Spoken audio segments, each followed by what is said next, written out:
Welcome to episode 6 of the Ministry of Motion Pictures podcast. I'm your host, Todd Schaefer. My guest in this episode is Dr. Mark Coppenger, professor of philosophy and ethics at Southern Baptist Theological Seminary, and he supervises a doctoral program on Aesthetic Theology. In our last episode, Dr. Coppenger and I talked about Christians and aesthetics, but in this episode, we're going to turn our attention to Christian film. But before we get to Dr. Coppenger, I'd like to bring something to your attention that really excites me. I've long admired the work of the Criterion Collection for bringing old films from all over the world into the mainstream market. And this month, April 2019, the Criterion Channel has been launched. For $10.99 per month, you can have access to over 1,000 old films, many of which are very hard to find elsewhere. C.S. Lewis urged us to read old books outside our own century because these old books don't have the blind spots that the books written in our generation does. I'd venture to say the same thing about film, and I think it's particularly important for Christian filmmakers to watch old films. As I said in the inaugural podcast, Christian filmmakers need to avoid the trap of following Hollywood convention. If we're going to revolutionize the Christian film genre, we need to do it not just by having a revolutionary message, we need to revolutionize our cinematic language. There's a great deal we can learn from Bergman, Fellini, Rene, Bresson, and so many other giants in the cinema. This is where we learn how to be filmmakers who write stories with images. And when you're ready to spend a few weekends with Kieslowski or Kurosawa, you'll find them at CriterionChannel.com. And I wasn't paid to say that. So now we go to my conversation with Dr. Coppenger. Next to the music industry, cinema and television is the most influential art form of our day, shaping our culture, shaping the way we view our world and ourselves. What place should Christians have in this cinematic art form? Yeah, it's incredibly powerful. And I think of particular movies that just stunned me. One even way back in college was The Heart is a Lonely Hunter.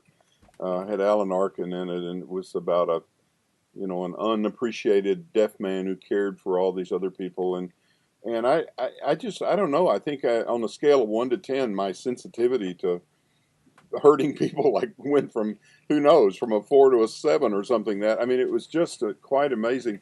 And I could just go through so many films that blessed me or shocked me or instructed me.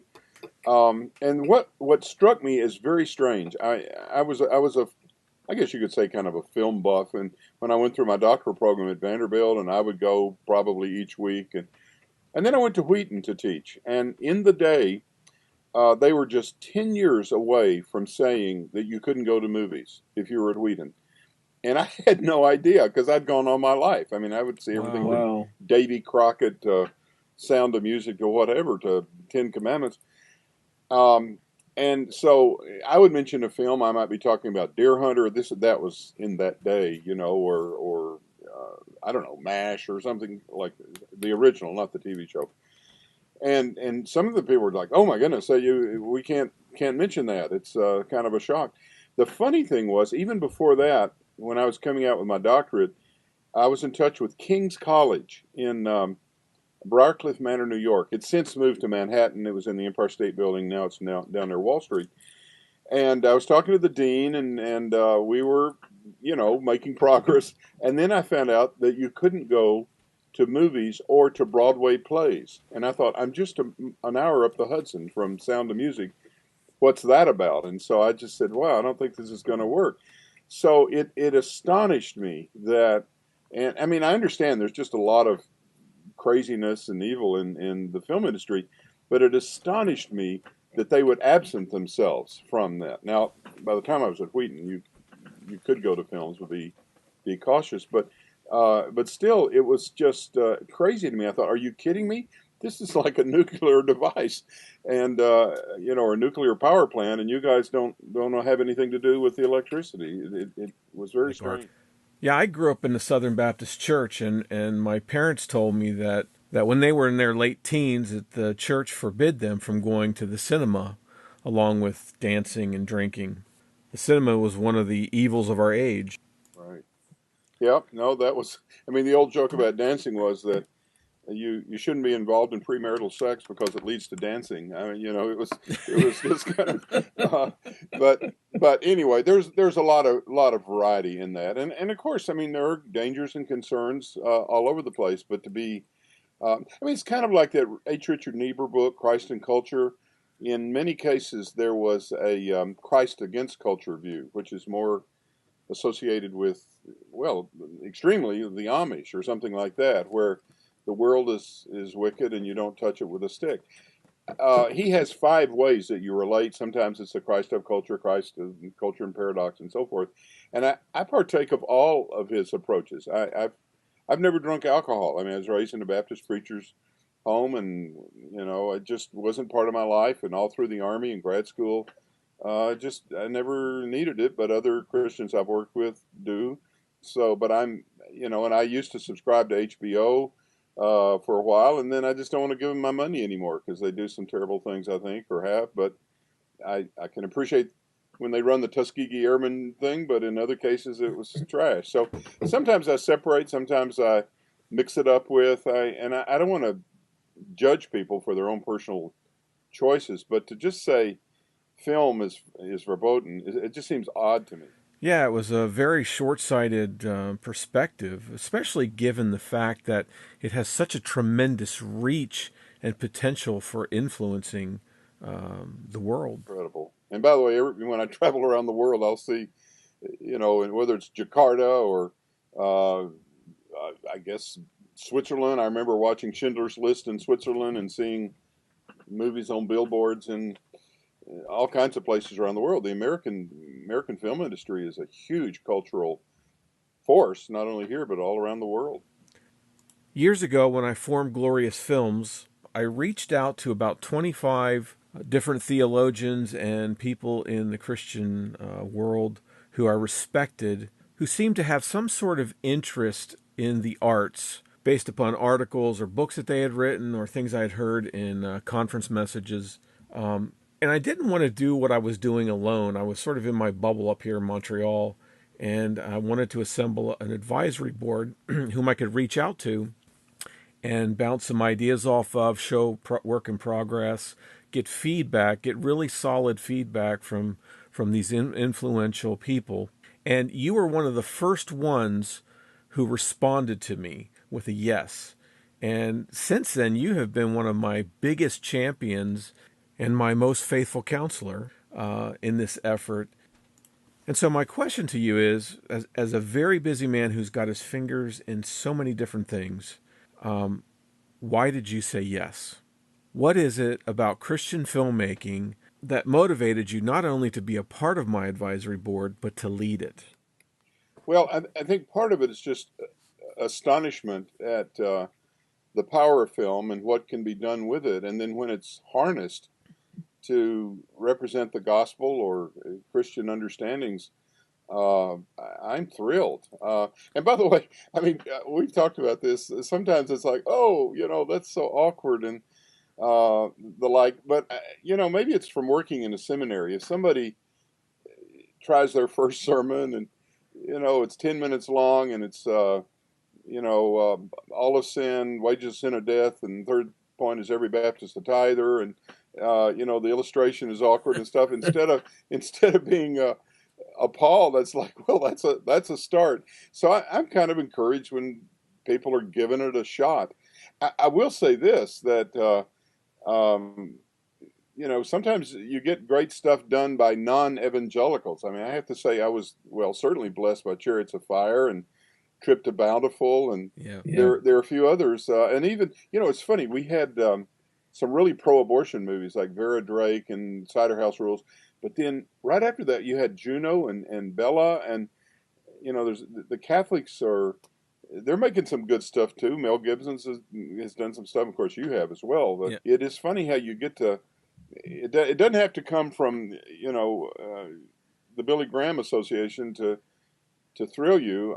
It can be almost a mistake by somebody outside. I saw one with Kiefer Sutherland where he was in a Japanese prison camp, and it had a redemptive theme in it too. By the way, when I first started seeing Christian films, I mean, two kinds. One one was like the Cecil B. DeMille thing, the Robe or the Ten Commandments. But the other was with, I think it was called Worldwide Pictures, the Billy Graham Yeah. movies, and we'd go to theaters and fill them, and actually there'd be an evangelistic appeal, and that was okay too. It's like, yeah, those are our guys. I'm pulling for them, even though they weren't as captivating as Jaws or something like that. Why do you think the church hasn't embraced the cinema in the last century? There's an interesting one of the aesthetic uh, articles we read, or aesthetics book, talks about something called scopophilia. That is, the kind of the love of checking something out from a distance, and a lot of what you see in movies is like unholy. It seems like, I mean, some things are really pretty gruesome. I mean, I remember way back with a movie like The Wild Bunch or Bonnie and Clyde, with people, the exploding blood packets, and they're reeling, they're kind of writhing around as they're dead, or other people are fed into feeder chippers. I think at the end of Fargo, Yeah, yeah. there's a case like that, and you're gazing at it, in a sense, you're kind of savoring it. And if you did that in real life, it'd be kind of creepy. Or if there's some, like, really attractive woman, and and you're sitting in a restaurant looking at her and just gazing at her for minutes, uh, then that would be that would be creepy, and you'd have to question your spiritual health. And so, but in the movie, you have license to do that, and you actually do that, and it's kind of it can be voyeuristic in unholy ways. I mean, there are concerns about that, and I even think some people would say, I love film, but actually they just love the kind of tawdry things they can get out of film. So I mean, there are real dangers to this sort of thing, but you can impose your own sensitivities on other people, and they'll say, well, I could never watch Schindler's List because there was a bit of this or that in it, and you think, well, um, I'm not so easily stymied by that. I don't dwell on that. Rather, I learned a lot about helping someone in the Holocaust, and it's not always pleasant. I mean, sometimes you're calling. I remember for Kairos, I got the job to review Brokeback Mountain, and I didn't want to see it. Uh, so I bought the cheapest ticket in the afternoon. I didn't go in wearing glasses with a fake nose. Such a cartoon. It was so cheesy. I mean, you're kind of exulting up in the highlands, and it's so beautiful, the snow-capped peaks and the rushing mountain streams and the gay love of the highlands, and then they come back to conventionality and faithfulness in marriage and in hard work to support the family. And I think they put some kind of a dusky filter on it, so it's sort of like, oh, we're down here in the fever swamps of or the drudgery of life, and it just seems so cheesy. It's so preachy and so phony. So I didn't appreciate the film, but I thought it was good to write about it, and so I endured it. So I mean, people have different reasons. I mean, you need, sometimes you need to see, and other times you're just looking for one aspect, like how in the world does whatever, how does Spielberg pull it off, or how does Fellini pull it off, that kind of thing. Well, looking at it from a mission standpoint, it would seem that the church would have embraced this a long time ago to help us fulfill the Great Commission. And some do, but in the big scheme of things, it only seems to have happened in very meager measure.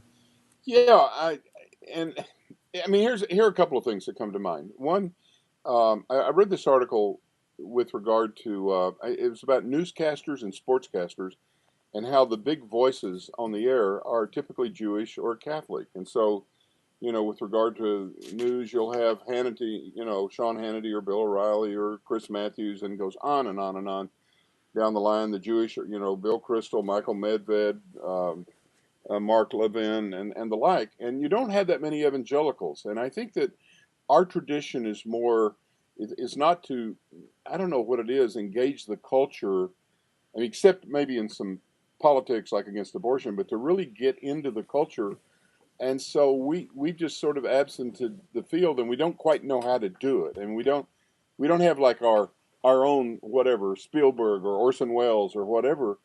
Um, I mean, here's one problem. I mean, there are a couple of problems. One is, I really do think it's expensive. I mean, there are a lot of moving parts, and to get at the level of like Industrial Light and Magic, or if you Disney Studios, or what have you, that takes a lot of money, and to assemble a lot of people to bring this off and then do it, and then it gets played in limited theaters, and it's kind of shuttled aside. We saw Gosnell the other night, and it was a pretty extraordinary film, but it was a special play, and a lot of people are shunning that movie. So you go to all this expense, and it's pretty much kind of preaching to the choir. I mean, a huge problem is that the culture doesn't like what we have. I mean, they rejected Christ. I Yeah. mean, they have abused people who are bringing a clear Christian message all through the ages. So, when you don't have a big audience, when they don't flock to it the way they might flock to another feature, you just think, well, duh. I mean, we're aliens in this world. So I don't know. Maybe sometimes you're thinking, wow, we could put a lot into this, and they'll still say, go play with it in the street. I don't know. I just think our culture is so gone. I mean, I think you mentioned once about these a variety of people like the Rembrandts and the I mean, so many people, Dürer, but that was in Christendom. Yeah. In other words, there was a big crowd of people, of patrons and consumers of these things, and I think more and more we're post-Christian. People just think anything that's godly and Christ-like stinks. I mean, that's a tough thing. That was also in the time of the Catholic Church's heyday when it was very wealthy and spending gobs of money on art. Absolutely, yeah. Something we've seen in the last decade or so, with the success of films like Fireproof, the Kendrick Brothers films, I Can Only Imagine, is that there is a huge Christian market that is hungry for this stuff. I mean, our market is underserved by Hollywood, but the difficulty lies in connecting the filmmaker with the audience. Yeah. I mean, as I say, we're new to this. I think evangelicals are maybe a little bit more pietistic, and so we don't automatically think in terms of a big cultural splash. I think of that Kendrick movie, Facing the Giants. So it's really interesting in that they were using a piece of music that Sony controlled, and so they contacted Sony and they said, "Well, let's see the film. What are you doing there?" And they took it up and they released it under Samuel Goldwyn Pictures, and it made a big profit. I mean, they didn't spend that much on it. I forget, it's in tens of thousands of dollars, and they made a lot more on it. And I think, and in other cases, like some of these big corporations are discovering that a Christian book label would be good. So HarperCollins might pick up Zondervan or something like this. So I think maybe some of these guys are starting to understand that there is a big market out there. So I'm hopeful that that'll be a trend. I will say this: I do think it's interesting to see how the industry is becoming more decentralized. It used to be that if it weren't whatever RKO or MGM or you name it making the films, or even Miramax or something like that, then you were kind of stuck. But more and more, because of these technologies that are cheaper and they're savvy all over the place, I think you can have a lot of small independent films, and you don't have to be controlled by these guys. And there's a shorts channel, and people can make shorts, and so I'm hopeful that bubbling up, and of course you're a major player in this, and with your skill set, that more and more people will say that is where I want to invest my life, and you don't have to go and kowtow to to MGM for money. Yeah, it's hard. I can tell you that. I'm sitting on a film right now that's 80% done, and we're struggling to find completion funds for it. We just haven't found the investors who are interested in financing a Christian film. By the way, Gosnell, I think they did crowdsourcing or something like that, and they raised a bunch of money and did a good job with it. So I'm hopeful. Yeah, it does, and from a lot of different realms. We just we tend to think about movies having writers and directors and actors and cameramen and soundmen, but there's a whole army of people behind every film. All you have to do is sit at the end of a film and watch the credit roll. And that's just the production aspect, and then there's the whole distribution and marketing aspect that needs to be resourced with knowledgeable, skilled people. And then all those pieces have to work together, or your film's going nowhere. Well, they're expensive. I mean, if some artist wants to take up some paints and stretch a canvas and have at it, he can do that in a couple of days and bring it to the church, and they might say, "We want that on the wall," and pay him $100 to $1,000, and it's done. Whereas with filmmaking, whether it's animation or documentary or whatever, it takes a bunch of folks. Yeah, and there's so much content being produced today. And then you have Netflix, which is outproducing all of the Hollywood studios combined in terms of number of productions happening in episodic series and film. But Christian films are not keeping in step with the volume of stuff produced. So the percentage of Christian content is dropping.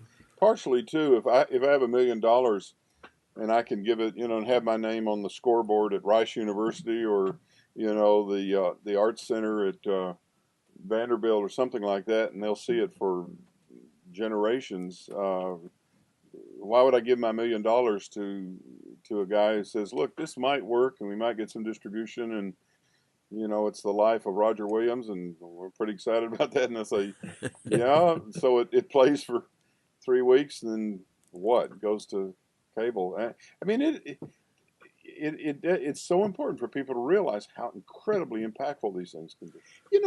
I've wondered. We get Netflix and Amazon Prime and some other things, and it strikes me, for one thing, how dark this stuff is, and it just tells me our nation's heart is dark. I mean, the Kevin Spacey, the one in D.C. in politics, and you've got another really dark one with Bill Macy in it, and then you have, I think, something called American Gods, and that looks very strange and dark, and it just seems like one thing after another. There was one where a guy retreats to the Ozarks. I'm sorry, I'm forgetting the names right now. Ozark. Yeah, it's Ozark. That's right.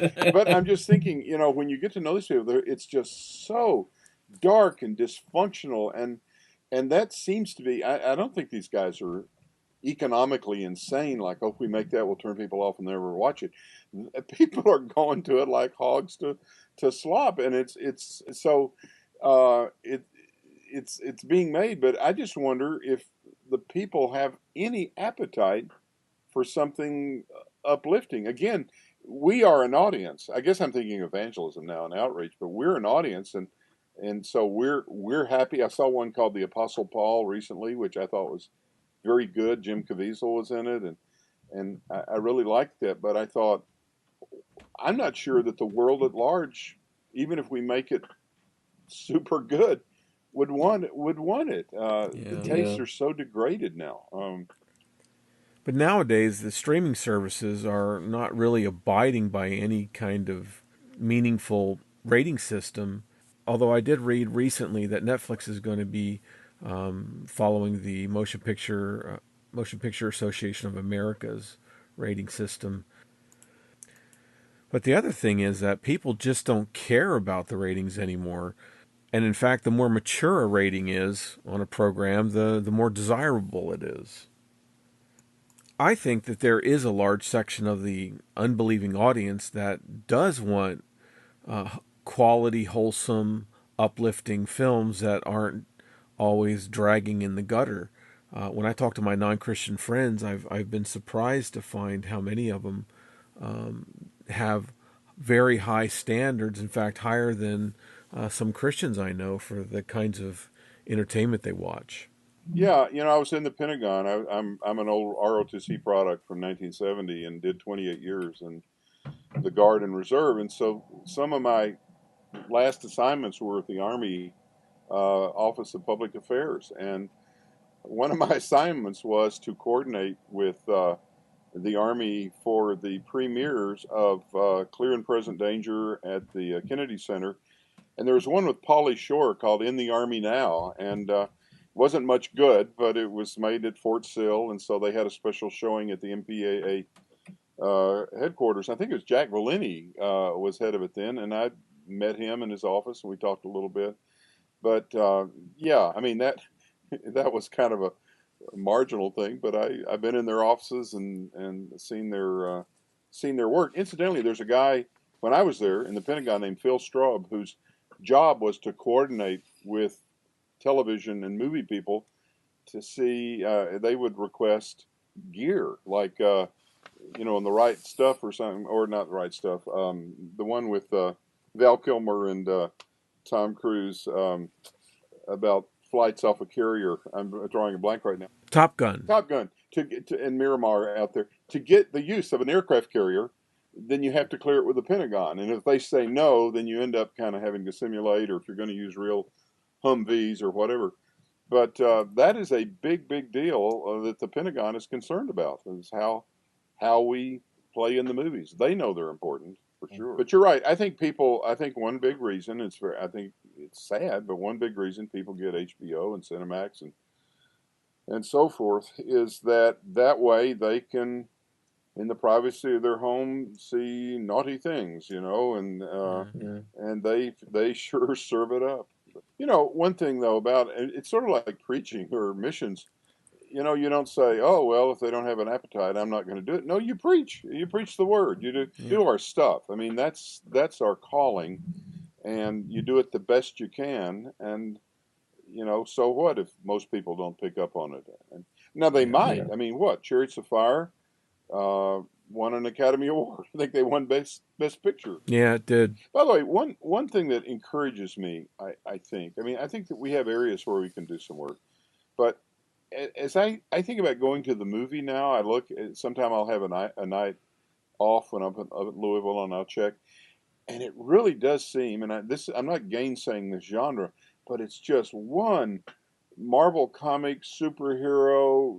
So and so meets Trident, and then they're spider webs off of buildings, and Thor's cutting here, and it seems like it's all pitched to younger people. I think that adults are starved for really thoughtful stuff and uplifting stuff. That's a good point. And by the way, we've got so many great stories to tell. I was just reading a little bio of Adoniram Judson tonight, and just how he was led away from the faith at Brown University, and then later on in life, somebody was dying in a room next to him, and it sounded horrible, and it turned out to be the atheist who had led him away from the church, and he ends up in Burma, and it's just, incredible stories. And they will take, in the other filmmakers will take some little thing or an interesting character. I mean, even like Butch Cassidy or Serpico or whatever, or billboards outside Ebbing, Missouri or something, and turn it into a great story. And I know we turn them into hagiographies, and we make them so precious and that they don't have verisimilitude anymore. But if we could tell the story with the grain and the grit and the granularity and the honesty, we have so many unbelievable stories to tell. I mean, Cartwright, a circuit rider, and they said that nobody out, the weather's so bad today, nobody's out but crows and Methodist preachers, and he was a rough old dude. And, you turn that over to somebody who's really got a craft and a budget, and that's a yarn. Well, many Christians like to assert that we have the greatest stories to tell because we can put all the pieces of the puzzle of humanity, of God's kingdom, of this world together, and that our stories have eternal, transcendent value. And I think that's true. But then there's been a lot of books written recently by Christians analyzing Hollywood films and trying to find all of these Christian themes that are embedded in this. And they even support it by the fact that even an unbeliever has the imprint of God upon them, and somehow that these grand themes are woven in the heart of man. But my response is, I think that these things are very superficial. They're not very specific enough to be of value to anyone unless there's a Christian there to unpack it for them and show it to them.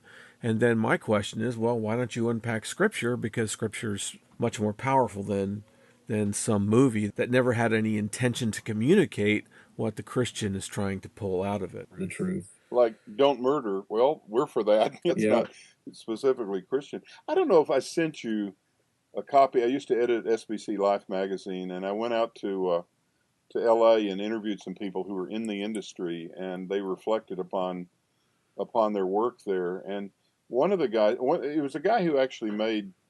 It was called The Pistol, and I saw it on a Delta airline plane first, but it was about Pete Maravich and his youth and the like, and he became a strong Christian. But this guy was saying, we're like servants in Caesar's palace. You find in the New Testament that all through the thing. And he said one guy was doing scripts for Home Improvement, and another was a production assistant for The Sandlot, the one about, and I think they filmed it in Salt Lake City, but the ball gets over the fence and they have this scary dog and that sort of deal. And they're all through that.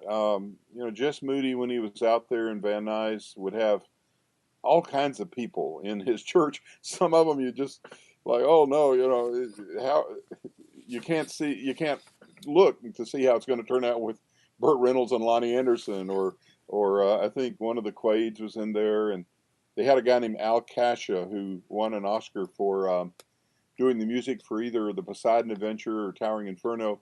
So they're out there, but they don't have big influence. But there's a little bit of antiseptic value that they have in some cases, where they could say, yeah, I don't think so. Look, on Kairos Journal, one of the publishers, Mrs. Campuris, was in Sesame Street for a dozen years or so, and she created a bunch of characters, including Meryl Sheep.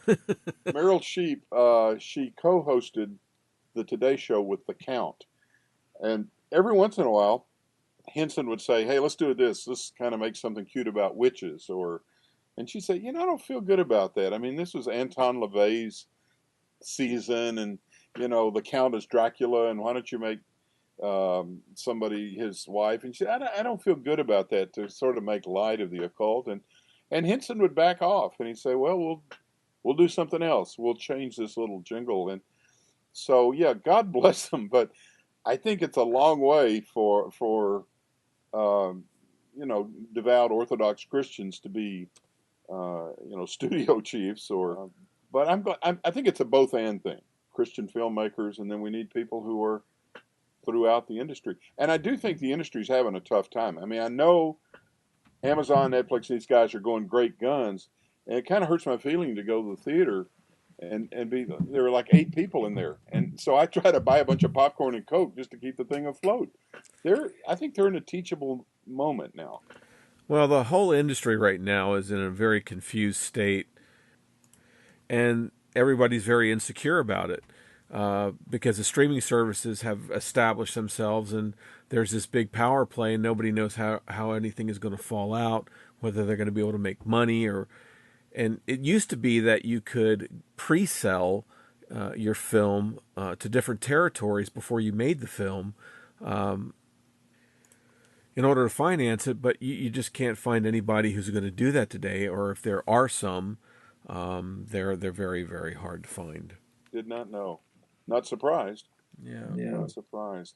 But it's not going away. I mean, it's it's going to be powerful right down the line. Incidentally, we enjoy watching BBC stuff. We just watched 4 of it's like Mr. Whicher's Suspicions or something like that, and it's a detective in Britain or what have you.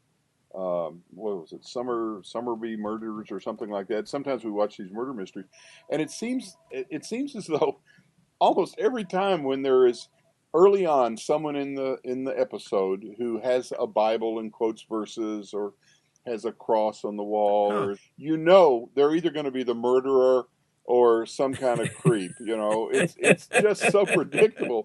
You'll have some twit as an Anglican priest or some phony or judgmental guy, and you think, come on, BBC, give us a break.